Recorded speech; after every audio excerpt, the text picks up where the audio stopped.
नमस्कार दोस्तों, आज फिर आपका स्वागत है क्राउन इमिग्रेशन के यूट्यूब चैनल पर। तो आज की वीडियो है 10 essential tips for visa success.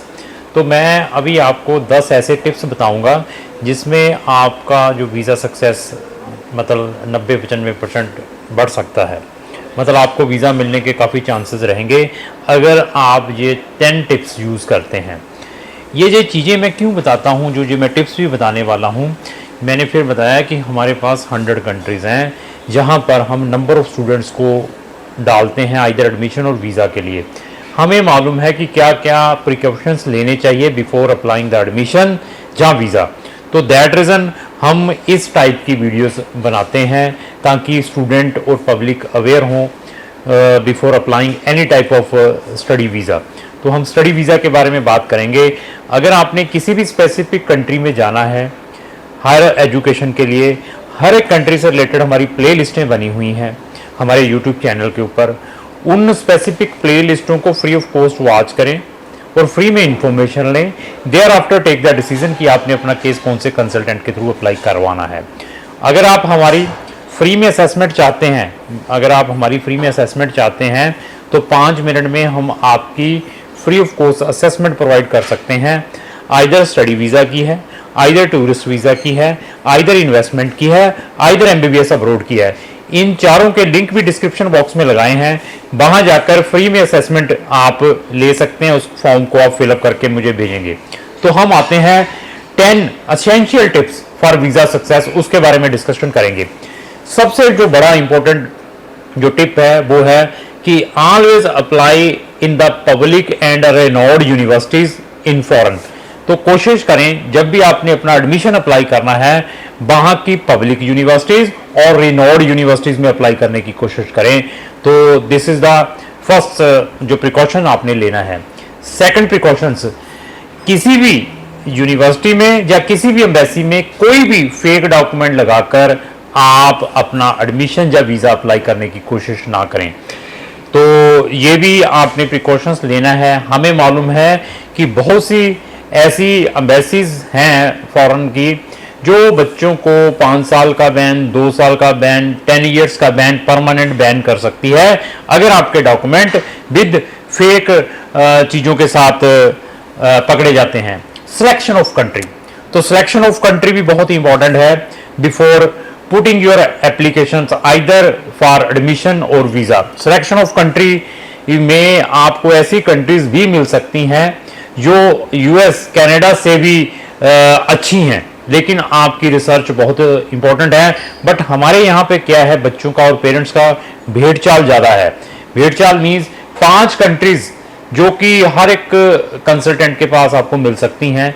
मैं उन 5 कंट्रीज के नाम बता देता हूं और हमारे 90% बच्चे देखा देखी उन कंट्रीज में जाने की तवज्जो करते हैं। मैं ये नहीं कहता कि उन कंट्रीज में नहीं जाना चाहिए, बट उनका कि वो चले गए तो हम भी वहीं जाएं। कनाडा की बात करता हूं, USA की बात करता हूं, ऑस्ट्रेलिया न्यूजीलैंड की बात करता हूं और UK की बात करता हूं। ये 5 कंट्री प्रमोटेड कंट्रीज हैं, इसके लिए कोई काउंसलिंग देने की जरूरत नहीं पड़ती। तो मैं अगर जर्मनी का नाम लूं, मैं फिनलैंड का नाम लूं, मैं नीदरलैंड का नाम लूं, मैं बेल्जियम का नाम लूं, तो हमें बच्चों को एक्सप्लेन करते करते हम थक जाते हैं। तो आपकी रिसर्च में साउथ कोरिया का, जापान का नाम लूं तो बच्चे उन चीज़ों को नहीं समझते। तो सिलेक्शन ऑफ कंट्री भी बहुत ही इंपॉर्टेंट है जब आपने अपना जो वीज़ा और एडमिशन किसी भी स्पेसिफिक कंट्री में डालना है। Check the review of specific embassy before putting your visa file. अगर आप किसी भी कंट्री में अपना वीज़ा डालने के लिए जा रहे हैं या एडमिशन आ चुका है, उस कंट्री की जो एम्बेसी है इंडिया के अंदर लोकेटेड है, उनकी वेबसाइट पर जाकर उनके रिव्यू चेक करें। लोगों ने बहुत सारी गाल गलोच भी लिखी होती है, बैड एक्सपीरियंस अपना शेयर किया होता है कि वो एम्बेसीज आपको अपॉइंटमेंट नहीं देगी, अपॉइंटमेंट देगी तो आपको वीज़ा नहीं देगी।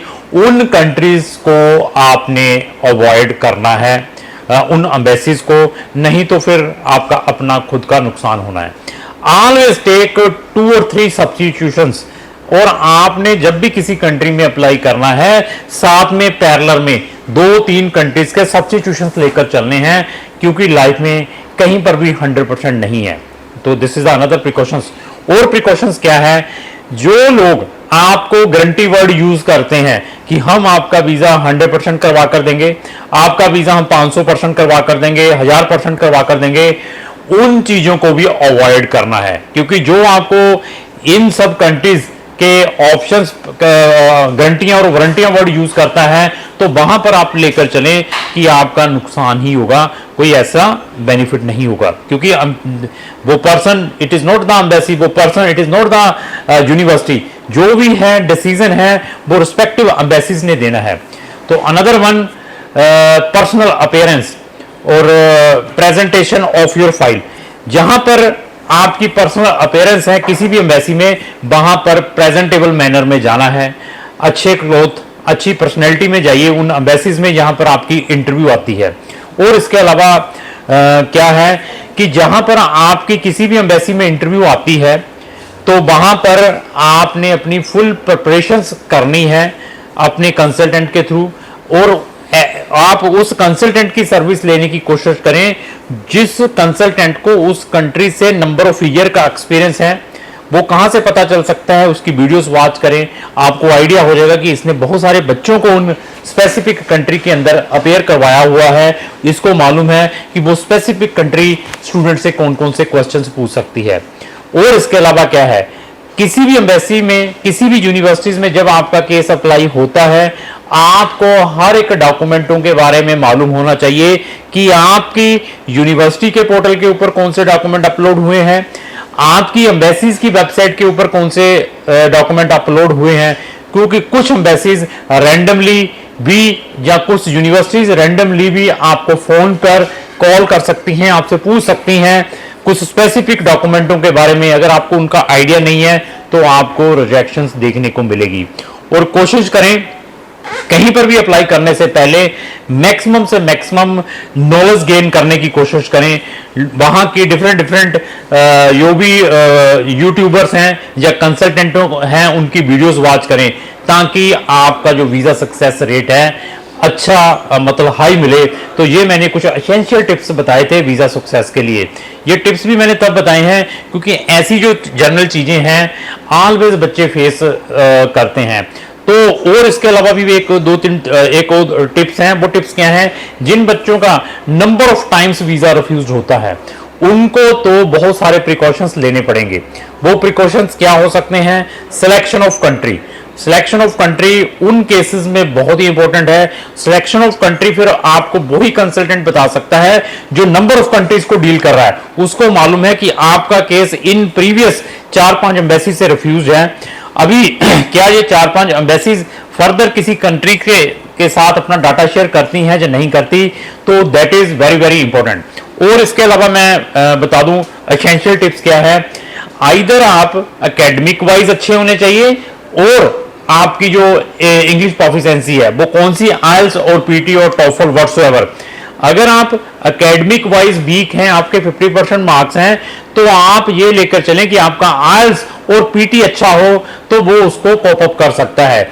अगर आप एकेडमिक वाइज बहुत अच्छे हैं तो आप विदाउट आइल्स भी अप्लाई कर सकते हैं। इवन अगर आपका आइल्स का स्कोर भी कम है तब भी आपको एडमिशन और वीजा मिलने के चांसेस हैं। ये सारे के सारे अगर आप प्रिकॉशंस लेते हैं तो आपको जो वीजा है मेरे अकॉर्डिंग मिलना चाहिए। मतलब मोर देन 95% आपको वीजा ग्रांट होगा अगर आप किसी भी स्पेसिफिक कंट्री में अप्लाई करने से पहले जो भी मैंने ये टिप्स बताए हैं इनका प्रॉपर प्रिकॉशंस लेते हैं।